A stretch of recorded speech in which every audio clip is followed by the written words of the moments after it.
Hello everyone, welcome back to Black Moon Coven. It has been a very long time. Welcome everyone back to the channel.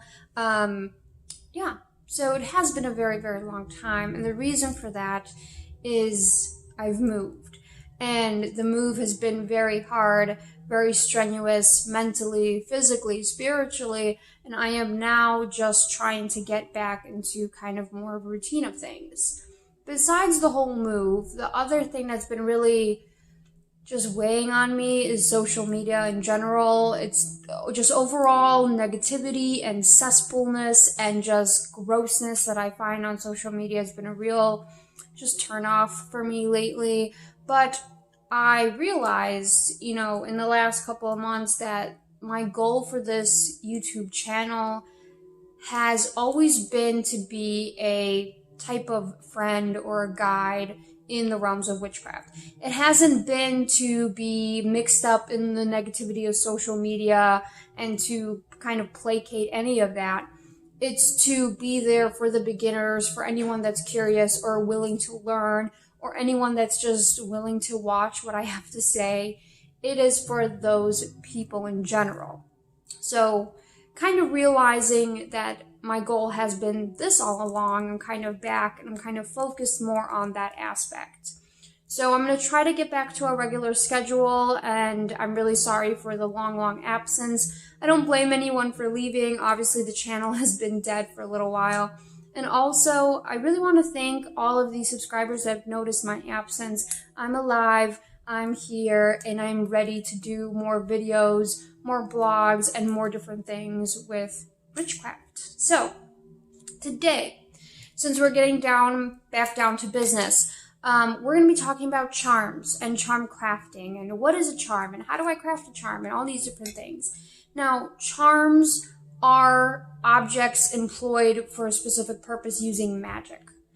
So, anything can be a charm. And charm making and enchantment in general make up a very, very big amount of the witchcraft practice. So if you think about it, spell jars or amulets, talismans, poppets, many different things require you to enchant or to bless with your own energy and with your intention, so then you get the desired outcome across on that object. So basically, what is a charm? It's an object, can be anything, crafted, created, or made by yourself. So an amulet or a talisman is a perfect example of an already made charm. For example, this is mine. It's a Mother Earth pendant that I wear all the time. And it's a really, really big deal for me to have it on. So obviously I have used this method to kind of enchant that with its own sense of power. So that is an amulet. For an example, a poppet. A poppet has to be made. So that can be also a charm. You are using that to kind of display a desired outcome of whatever you want. So basically a charm is an object that you power up magically to have a desired outcome, a desired purpose, a spiritual job for you. So like I said, a lot of different practices use charm magic, use enchantment in general, and we're going to go over the methods on how to make a charm. Now obviously these are my own methods. This is my own step. Now my own methods, I didn't create these. These are my own steps that I used to employ to create a charm, to create a poppet, to create a spell jar, basically to enchant anything with a desired outcome, with a spiritual purpose. I use these steps. Now, you obviously don't have to use all these steps. You can pick and choose. You don't have to use any of these steps.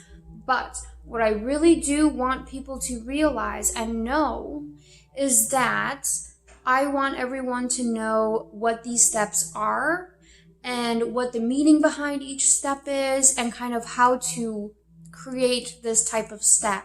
You know what I mean? I want you guys all to know what is cleansing, what is blessing, what is charging and feeding. I want you to know what it is and how to do it before you basically take it out of the process.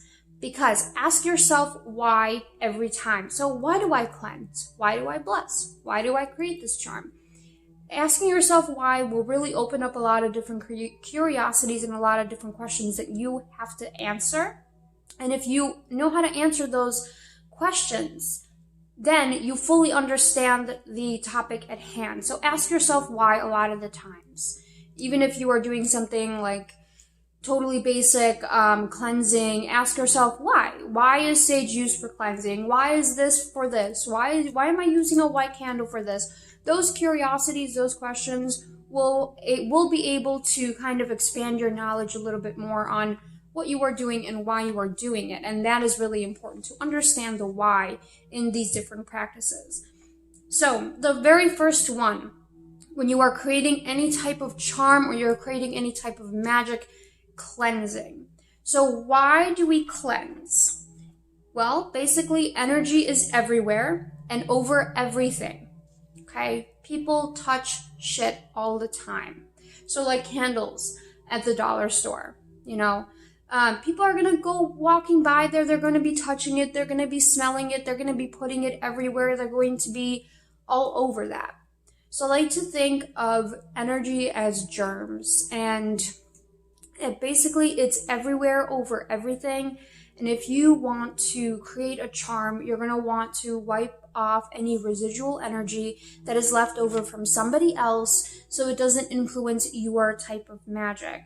So you want a nice clean start and a blank canvas. So for example, if you are going to make a masterpiece and you have a canvas and there's something already drawn or written upon this canvas, you are not going to use it in your artwork. It's going to basically influence the desired outcome or the finished product. What you're going to want to do is strip that canvas totally clean and kind of make it your own. And that's what we are doing when we are cleansing objects. So when you're cleansing your candles, when you're cleansing your objects to make the charm, make sure that you are wiping off spiritual residue from anybody else. You don't want someone's nastiness to be coming into your charm and to be affecting the energy of it. You want it to be totally clean. You want all the objects to be working for you. So here are some quick, easy methods to cleanse. And I hate the words quick and easy in witchcraft because honestly, there's no such thing. If you think that there is some quick, easy spells that you can do, you're wrong. Spell work takes a lot of dedication and focus and energy, no matter how quick the spell is. It can be quick and easy with materials, or it can be with its mythology. It can be really, really quick and easy that way. However, the amount of energy and focus that you put into something will never be quick and easy. And if it is, then did you really put all of your energy and focus into it? So when I say quick and easy, I kind of mean material-wise and the physical actions. I don't mean the magic behind it. The magic behind it and be able to do that magic and work that magic is always going to be difficult. It's always going to require that extra step. So don't think anything is super quick and easy in witchcraft, because it's not. So cleansing. We can use smoke, obviously. Sometimes sage with cleansing. That's like a whole big bugaboo with witchcraft nowadays. I'm not going to get into the whole topic of it. But basically, sage and cleansing is a reset button, so it wipes everything clean. It's pretty nice for resetting the energies. But there's also other things that you can use to kind of wipe everything clean off. Thyme, you can use rosemary and different things. Sometimes I like to incorporate smoke that is kind of influential in my working to cleanse the object. So basically you can use smoke with your cleansing to kind of just waft it through, the smoke. Now, obviously, with a different cleansing methods, and I just thought of this, not every cleansing method is going to work with every object. So you don't want to take your set of tarot cards and dip them in water. Obviously not. You're going to want to use smoke, or smoke is basically the best for cards or anything. A physical object, you can use water, you can do burials, you can do different things, but just know that each item is going to require its own cleansing methods because of the properties that it's made out of. So smoke, salted water. You could use holy water. You could use Florida water to kind of cleanse that object off. I like to use a mixture of vinegar, lemon juice, and water, and then I just boil it. I put in a couple of bay leaves in there, and that's kind of like a cleansing solution. And I wipe all my candles down with that. I do a whole bunch of altar stuff with that. It's a really quick and easy way to kind of cleanse everything off. You can put salt in there too if you want. Burial. I really like doing this as well. So what I do is physical objects only, obviously. So if you have something that is not going to hurt the earth for a period of time, like a necklace, a ring, something that you want to bury, and then you're going to leave it there for the number of days, moons or the suns or whatever else you want to do, and then you come back after a number of days and you dig it up out of the earth, and it's basically like it's coming out of the mother's womb anew. It's getting rebirth it's getting cleansed and rebirthed as something new, which is kind of an older cleansing method, but it's still really, really good. You can do this with tarot cards. However, please be careful. Okay, put them in a plastic bag, put them in a glass jar, whatever, put that in the earth, and then come back a couple of days, make sure it doesn't rain or anything, and then come back and get it. Now, obviously, you don't want to be leaving glass jars in the earth either, so really think about what you are cleansing and how you're going to do it before you actually go ahead and do it. Sound cleansing is another great one where you can take bells, you can take different sound-making objects, you can use your voice, you could even sing to it, you can do a bunch of different things to cleanse the object of its residual energy.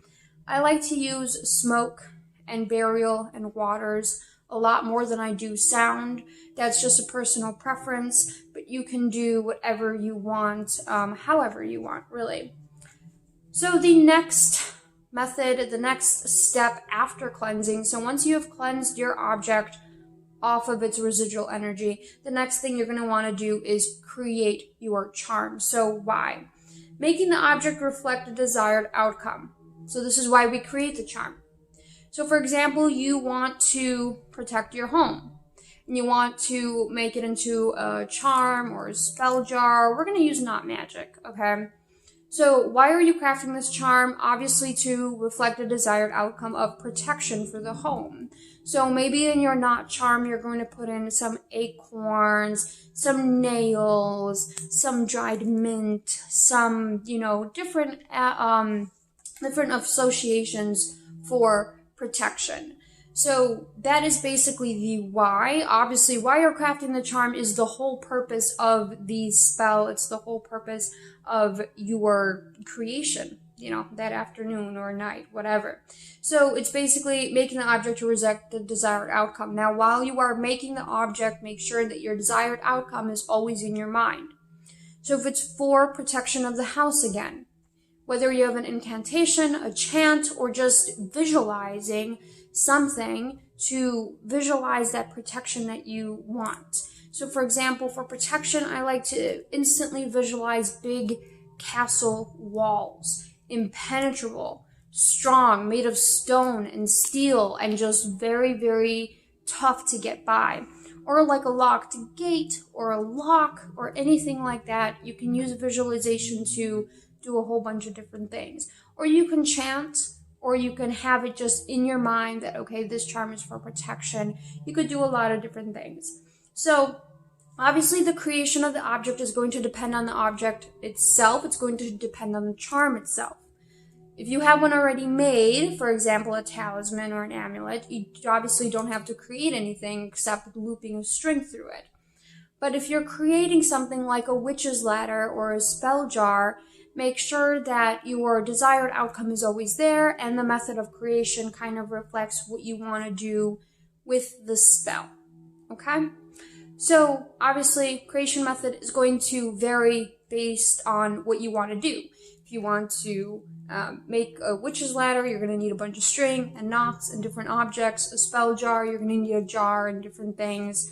So just make sure that you obviously know and you have planned out what you are doing. Another side note, don't half-ass anything in witchcraft. Whole-ass everything, okay? So even if it's simple, even if it's like a simple spell or a simple cleansing or anything else, whole ass it. Give it your all. Don't just half-ass anything, because you're going to get half-ass results. And that's the truth. If you whole ass witchcraft, if you whole ass it and just really focus and give it your all, you're going to see amazing results. Give it all of your energy, give it all of your focus and all of your attention. You're going to see awesome results. If you just sit down, you're like, I'm just going to make a protection jar and just put everything in a jar, seal it off, and that's basically it. That's awesome. You know, you made a pretty jar, but however, does it have magical potency? Does it have magical, anything? I don't think so. Just because you didn't put enough energy and focus into it.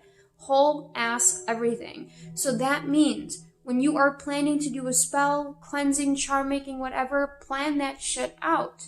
Make sure that you have everything that you want. Make sure that your incantation is everything you want it to be. Make sure that you have everything you want to make the best charm that you can do. Whole ass everything. Okay? So don't half-ass anything in witchcraft. That's like, it's just shows dedication when you basically put enough energy and enough spirit into it. So the next step, after we have cleansed the object, after we have created the charm, we are going to bless it or animate it. So why the hell do we do that? Well, we're giving the charm a life and a spiritual purpose. So without blessing it or telling it what to do, you are basically just creating a craft with a bunch of different items, which is great. It's awesome. However, it's not going to carry the same magical potency as if you would bless it and tell it what to do and kind of give it a spiritual purpose. So, for example, you have a bunch of office workers in a room together. You've set them on an assignment, and they all have different little jobs, different skill sets that you like, so you put them all in the room. Now you have to give them the job to do. If you don't tell them what to do, how are they going to know what to do? They all have different skill sets.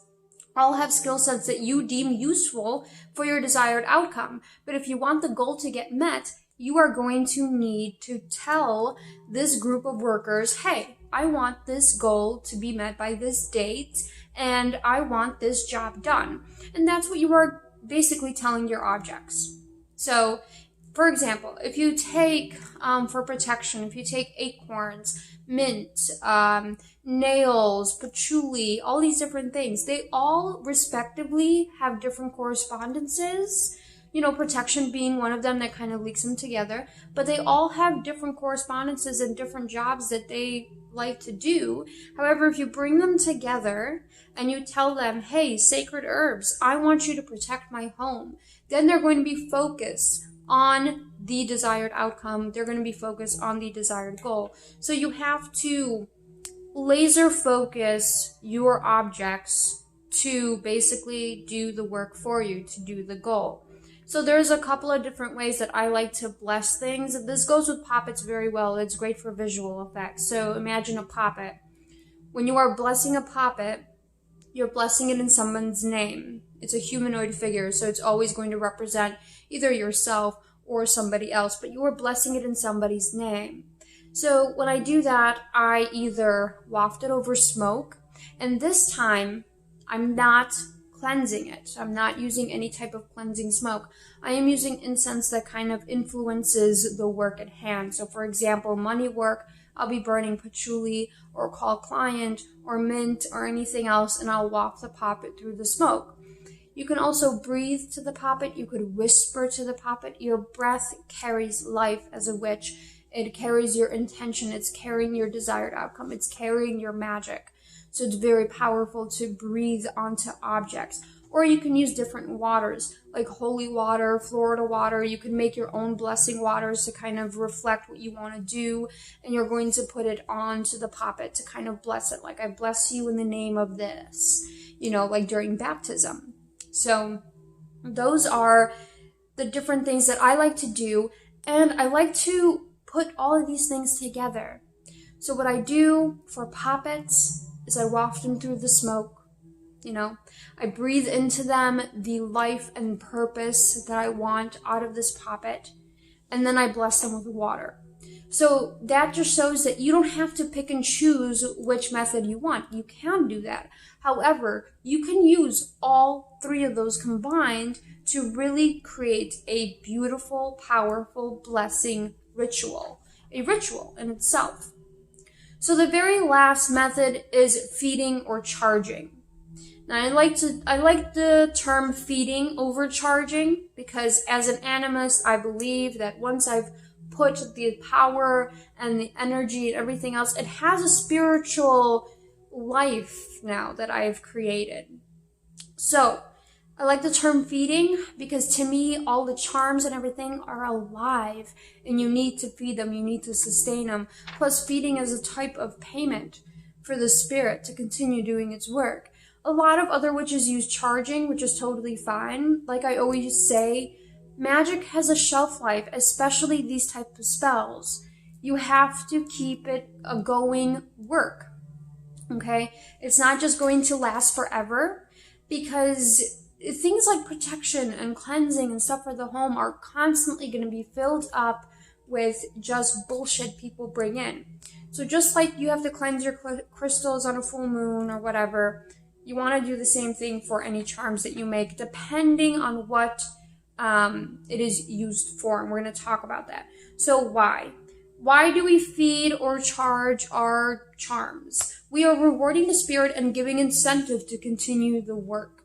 So again, with our office group example, we are going to be refreshing that magic. So again, our office group example, if you put people in a room together and you have a job for them to do, and they do the job and they're successful at it, and it brings in money, it brings in income, and does everything that you need it to do.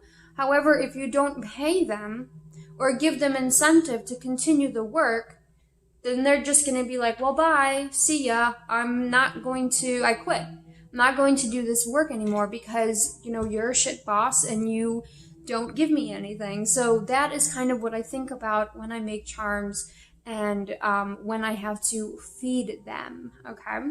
So, no sage, okay? Now, I know that I talked about sage in the very beginning, when you are cleansing, because like I said, sage is a reset button. You don't want to reset the work that you have done already. So think about it. If you ask yourself, why sage, then you will get the answer. Sage is a reset button. It's used to basically wipe everything down. It's going to reset the whole energy and the whole magic that you have worked hard to put into this object. You don't want to do that. So with feeding, I like to use things that correspond with the object to give it that incentive, but don't wipe away the magic that you have created. Over time, the more you feed the object, the more you charge it up, the more you love it and care for it, it will become stronger and stronger and stronger because of the magic and intention and focus that you have put into your object. So, no sage. It's a restart button. You don't want to restart any of the work that you have done already. You don't want to wipe the magic that is already there that you have worked so hard to create. So again, it depends on the charm, what type of feeding you are going to want to do. So same thing, like for if the charm is a piece of paper or it's on canvas or anything else, you're not going to soak it in water, obviously. So it depends on the charm. So smoke is a really good one for feeding. Try to use, no sage again, but try to use incense that kind of correspond with what you are trying to do. So money work again, patchouli, call client, mint, good business type of things to kind of feed that spirit, give it that incentive, remind it of what it needs to do and to continue the work. So smoke is really great. Liquor, if you are of age, obviously we're not going to have people get, in trouble. But also on the age and smoke thing, you can use cannabis and you can use tobacco smoke to feed spirits. It's actually really old school method to do that in folk magic. Liquor, if you are of age, you can dab some liquor onto the object or charm, again, depending on what it's made out of. So when I like to do charms, I like to use yarn as a binding tool because yarn really soaks up liquids well and herbs stick to it really well, and that's just super nice, and I really, really love that. So liquor, candlelight. So you can put a candle in the middle and your charm around it to kind of infuse it with more energy. You can chant it, you can breathe on it, you can do a whole bunch. You could do a whole charging ritual where you set up candles and crystals and different herbs and stuff like that. Moon or sunlight, that's an obvious one. You can leave it out in the moon, you can leave it out during the sun, and to kind of, charge it up a little bit more. Oils. So again, depending on the object, and use an oil that's kind of influencing your work. So if you have a money oil or protection oil, use it on money or protection charms, and then just dab a little bit on the object. You can light a candle to kind of give some time and some attention to the object that you have created. Basically, it's all about, when you're making a charm, creation of the charm is really important, but feeding and recharging the object is also equally as important, because you are giving it that attention and that energy every single time. So you are making it stronger, you are empowering it. So that is basically how I go through and I make a charm, a poppet, a spell jar, basically any type of enchantment work. That is how I do it. Now, I know it seems very long and tedious once you kind of talk about it the whole way, but I assure you that it's actually not that long or tedious at all if you kind of develop it into a routine. Now, again, you don't have to use any of these methods. You don't have to use a single one. You can use them all. You can rearrange it and kind of make it your own. I encourage you to do that. However, again, please educate yourself on the different, these are all basic witchcraft things that every witch should know.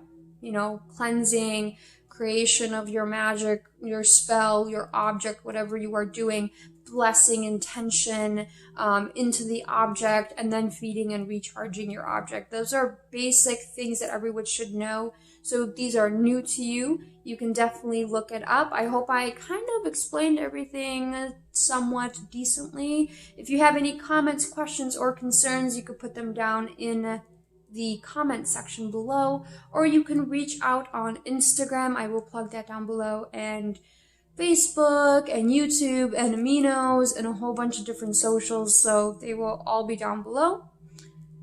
But that is it. We have made our first video in about a long time, a very long time. I can't even remember the last video I have done. So basically, new place, same chair and same channel, and we are going to be back with more witchcraft videos, I promise. And thank you to all of my subscribers out there who have really been quite loyal to me. Thank you so much. And until next time, I promise there will be a next time. Have a lovely rest of your day.